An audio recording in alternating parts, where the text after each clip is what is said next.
Hey everybody, this is Jack with Seton Teaching Fellows. I am so excited to bring you today the first episode of our church tour series.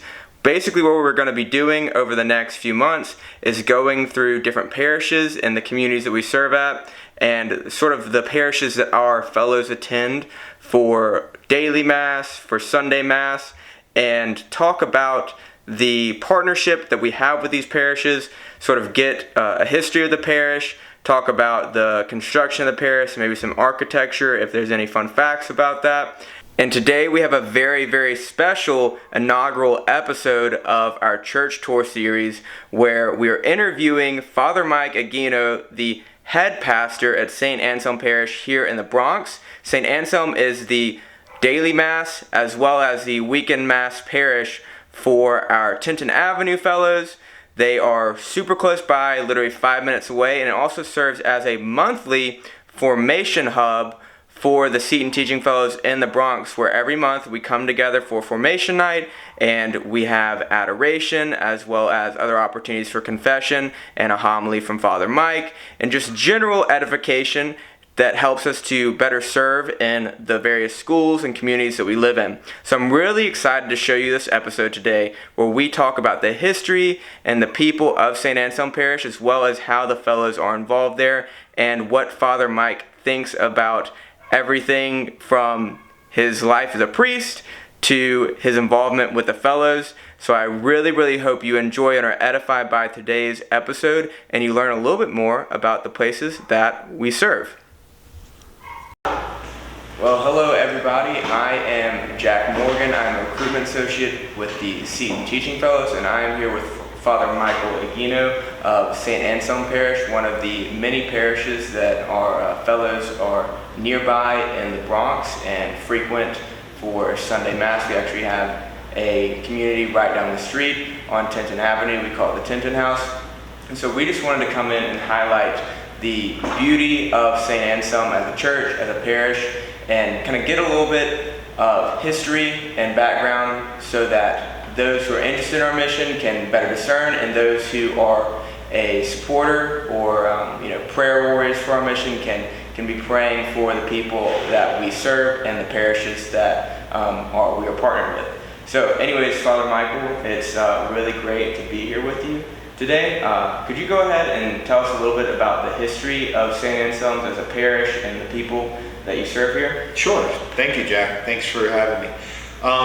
So St. Anselm Parish is approximately 125 years old, and it was founded by a group of Benedictine monks who came, designed, and they actually came from Germany, and they established a community here, and they did a tremendous amount of art in what was known as the Bernese style. And so basically, long story short, everything about the artwork and the feel for the church is what a people about 50 to 60 years before the Second Vatican Council interpreted as what the revival of the church at the Second Vatican Council, post the Second Vatican Council, would be imagined as. So this is kind of like your great-grandparents' church looking forward and saying what they imagined or how they imagined church would look like for you. So it's kind of cool that it's this shifting experience of cultures and experiences. The long story short about the artwork is that it's all about closeness. It's all about being able to recognize yourself inside of the art and that you could see a family member. It's not about you see these beautiful images that are like just eons away from you, but you should be able to see a neighbor or someone. And it's actually, this church is one of the most beautiful churches you probably never heard of, and the historical registrar of buildings in New York actually said that this is one of the 50 most beautiful churches, or one of the 50 most beautiful historical buildings in the city of New York. Wow. Yeah. I would agree with that though. I remember I actually lived in the Tenton house last year, so I came to Mass here very frequently for daily Mass especially. and I was just taken aback, especially because I very much love like iconography and like the Eastern traditions of Christianity, and I walked in and it was just like, wow, like a lot of like vibrant colors, and like Gothic churches are very beautiful, obviously. Yeah. They're typically a little bit darker scheme though, Yeah. which is like great, but like in the West you don't necessarily see as much color as you see in St. Anselm. Like you just walk in, it's just like super stimulating. So, yeah, it's very beautiful. Yeah, it's like worshiping in a ruin almost. But at the same time, the church is modeled after two very important churches in the world. One is called the Hagia Sophia, which is in Istanbul in Turkey, in Constantinople. And the nave of the church, so everything up to where the sanctuary is based off of the Hagia Sophia. Just a miniature version of it, but it's still very impressive. And then the sanctuary area is modeled after another church, which is known as the Basilica of St. John Lateran, or as we like to call the Pope's Church. And so it's pretty cool in that way, and there's a lot of hidden gems. Originally, the community was Irish, German, Italians, and then over the years it transitioned into Puerto Ricans, and now there's a lot of people from a lot of Central American communities, Puerto Ricans, there's a couple of Italians here and there still, but today the community, this church, is located in the poorest congressional district in the country. So it's really a gem in the midst of a very impoverished area. Yeah, and one of the things I find very beautiful about St. Anselm is that, like you said, it's one of the 50 like most beautiful historic buildings in New York, according to somebody online or something. No, the historical registrar. Oh, the historical registrar? Yeah, you okay. can actually, you can Google this. Okay, great. Well, I mean, I was just saying, like, you know, it's their subjective opinion, but I think it's an objective reality, obviously. Yeah. And this is in, like you said, the poorest congressional district in America, yet I think it's more beautiful than so many churches I've ever been into. It's just, Absolutely. It's wonderful, and so it's like a beacon of light in the midst of that. And I actually remember the Hagia Sophia was modeled and designed to be like so transcendent that when you walked into it, it felt like you were in heaven instead of on earth, and that people would have those mystical experiences. That's right. So The one thing that I will say is that a lot of people, one of their first things they say is that it's a beautiful church, and second, that it's easy to pray. Yes, it is incredibly easy to pray in there. Yes. Absolutely. Yeah. So, Father Michael, what is your favorite part about being a priest here at St. Anselm? My favorite part about being a priest here at St. Anselm is getting to know, meet, and encounter the Seton Fellows. Really? Okay. Absolutely. Because I'll be honest with you, it can be challenging working in a very impoverished and challenging area, but it brings a lot of hope, a lot of joy, and it's beautiful always to see, and inspiring always to see young people who are willing to take time out of their life to say, you know, I want to help others. Yeah. And that they're doing it with a sense of purity of intention and honesty of where they're at, and they really do it with a full heart. And so for me, that's something that I really am honored and privileged to be able to share in the midst of that, and to accompany and to walk with so many of the fellows throughout the year. Yeah. So what are some instances or kind of frequent occurrences where you encounter the fellows? Sure. So one, they invited me over to the house over in Tinton for a barbecue, and they were like, "Oh yeah, come on over, Father." And then so came over, hung out, blessed the house, which was kind of cool. Got to meet them. So St. Anselm's is the formation hub for the Seton Fellows, where you have the opportunity to come on a monthly basis to do a little bit of ongoing formation, to study, to do a little bit of prayer. And for me, that's a real blessing, because this is, the Hagia Sophia is called Holy Wisdom, and you're growing in wisdom of intention, of thought, of discernment. We have adoration that we started up, which was just really, I think, something very powerful to share in that experience together. And you may say, what are you talking about adoration? This is not your typical adoration. This is more like the adorations that you would experience where there's that beautiful encounter with the Lord, that people feel that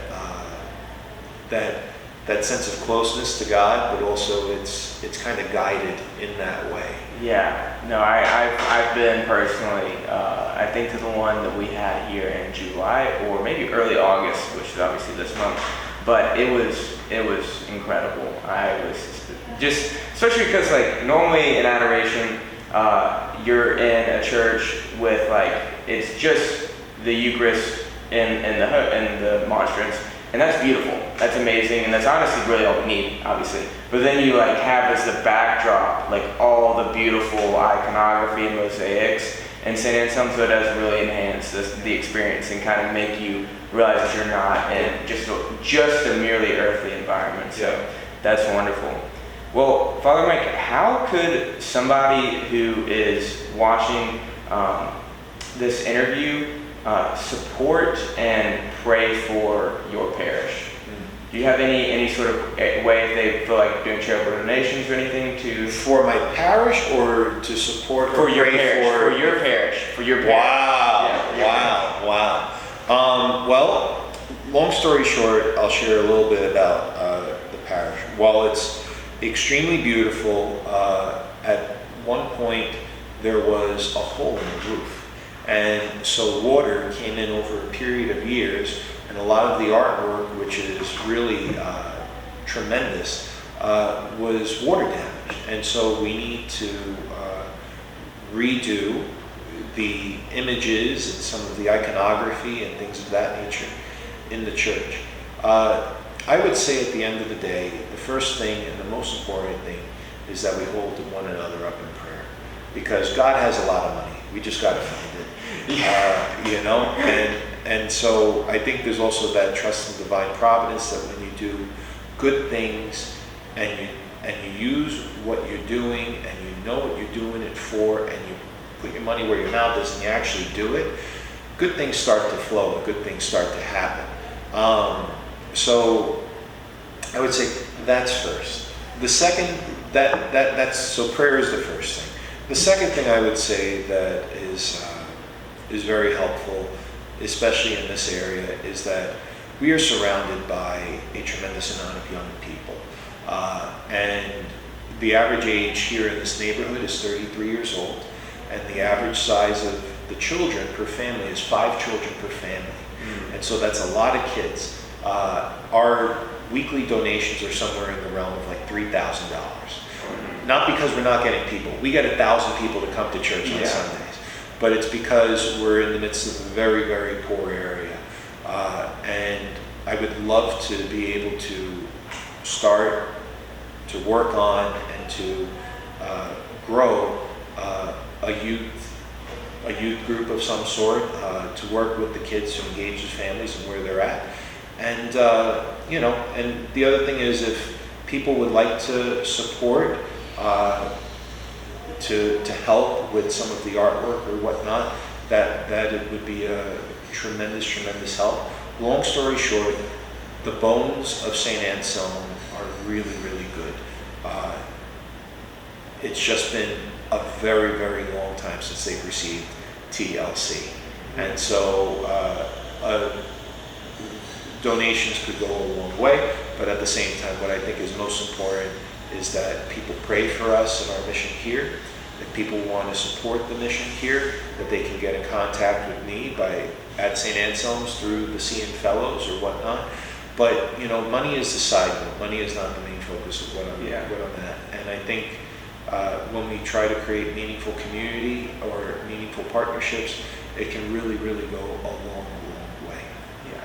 Yeah, nothing like saying a prayer in front of the Blessed Virgin Mary statue or the Sacred Heart of Jesus, especially the ones that you have here in your parish. I love getting to receive the Eucharist and then walk to either side and then do a little short prayer in front of them. It's just perfect, the way that the lines work here. So, Father Mike, my last question is, and this is for generally people across, all of the church, and that's the idea of discernment. And I guess particularly for young people, there seems to be like a lot of like anxiety, etc., around discernment. So what advice would you give to the soul of somebody who is discerning whether or not God's calling them to say yes to Him in a radical way? So say if somebody's discerning Seton Teaching Fellows, if somebody may even be discerning religious life or the priesthood, how do you think that they should go about like that yes, and like figuring out whether or not they're called to that yes? Yeah, thank you for asking that question. I really think when it comes to young people and discernment and going about discernment, long story short, it comes down to this. It's kind of like, let me back up. It's kind of like this.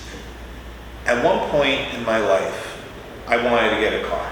Did you ever have a car? Yeah. Okay, fair enough. What was your first car?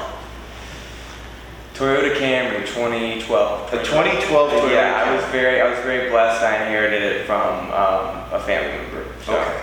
I had a 1991 Ford Thunderbird. Was my It's such an epic name. Like a Toyota Camry is nice, but the name Thunderbird is just incredible. It's a great name, but it was my grandfather's. It was all beat up, and it got me from point A to point B. But what does the car do? It gets us from point A to point B, and it gets you to your final destination. Yeah. What's our destination? Is heaven. And so ultimately, at the end of the day, when it comes to discernment, it's basically saying that God wants you to get to your final destination, which is heaven. But discernment is basically saying, what type of car are you called to make that investment in of your time, of your energy, of yourself, to help you to get to your final destination? Each car has a different purpose and has a different function. A school bus is different from a sports car, is different from a minivan, is different from a scooter, is different from a truck. But at the same time, if you take care of them, they're going to get you to your final destination. Okay. And if you don't take care of your vehicle, if you don't take it for those regular maintenance checks, if you don't fill it up with gas, if you don't do what the regular small things, the car's going to break down on you. And so at the same time, discernment is seeing what is God calling you to do or use to help you to grow in holiness to get to heaven. And when it comes to the Seton Teaching Fellows or a program similar to it, I would just simply say this. How many young people graduate from school and they get a 4-year degree in whatever it is of their choice, and they go, I'm not ready. This may be a great opportunity for them. Or you have some young people that would say, I have in my heart that I would like to serve, that I want to do something for my faith, but I'm not sure what it is. This is a great opportunity for them. I think in the same way, I don't think Catholics should be exempt from this. I think when we look and we take our faith seriously, and we look at people of other religious denominations who take their faith seriously, they take and they dedicate a year to 2 of their lives, and they make a gift of evangelization for that faith to others, not for them, but for the betterment of the church. And what you're doing is you're taking in a small way, a small step to say, I want to make a great change. Yeah. And so I think that's something that is really tremendous. And if you make that sacrifice to God, God is going to bless you for it. He's going to help you, and He's going to guide you in your steps. I can't tell you how many times I've met young people that they went to Eucharistic adoration together and they're married today. I can't tell you how many times people that I've known that have entered religious orders or religious life, and they discerned, and they thought they were going to be a priest or they thought they were going to be a nun, but then God brought them to that moment because it was in that set of circumstance that they met their future spouse. Mm-hmm. And I've also met others who have come and said, I've encountered the Seton Fellows. I've walked the walk. I've seen, and I feel the shepherd is calling me to draw closer, and have entered into religious orders and houses of formation and seminaries. And I think that's a beautiful thing. And what I would say is a lot of other people do a lot of crazy things in life, meaning they go and they see the world.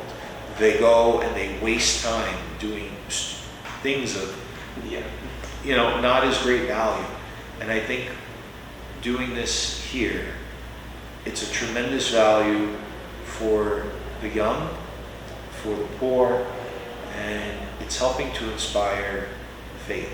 And when we give to God, we get back 30, 60, 90, and 100-fold. And so I would say, don't be afraid. Yeah, exactly. That was the word about the car thing. You gotta oil it. That those little small moments in our lives and those every day-to-day decisions where it's just like, all right, am I going to be obedient to this little thing, or am I going to be a little bit lazier? And then if you keep doing that in a pattern, the car breaks down. I need to hear that. That's wonderful. But thank you so much, Father Michael, for just meeting with me and talking with us about the beautiful and wonderful things that God is doing here at St. Anselm and in the Bronx. And I'm just eternally grateful for this and would love to... God is doing great things here at St. Anselm. But imagine how much more greater things God can do with you. Exactly. Exactly. Well, thank you so much, Father Michael, and thank you all for tuning in. Look for another parish that we will be highlighting here in a future month. So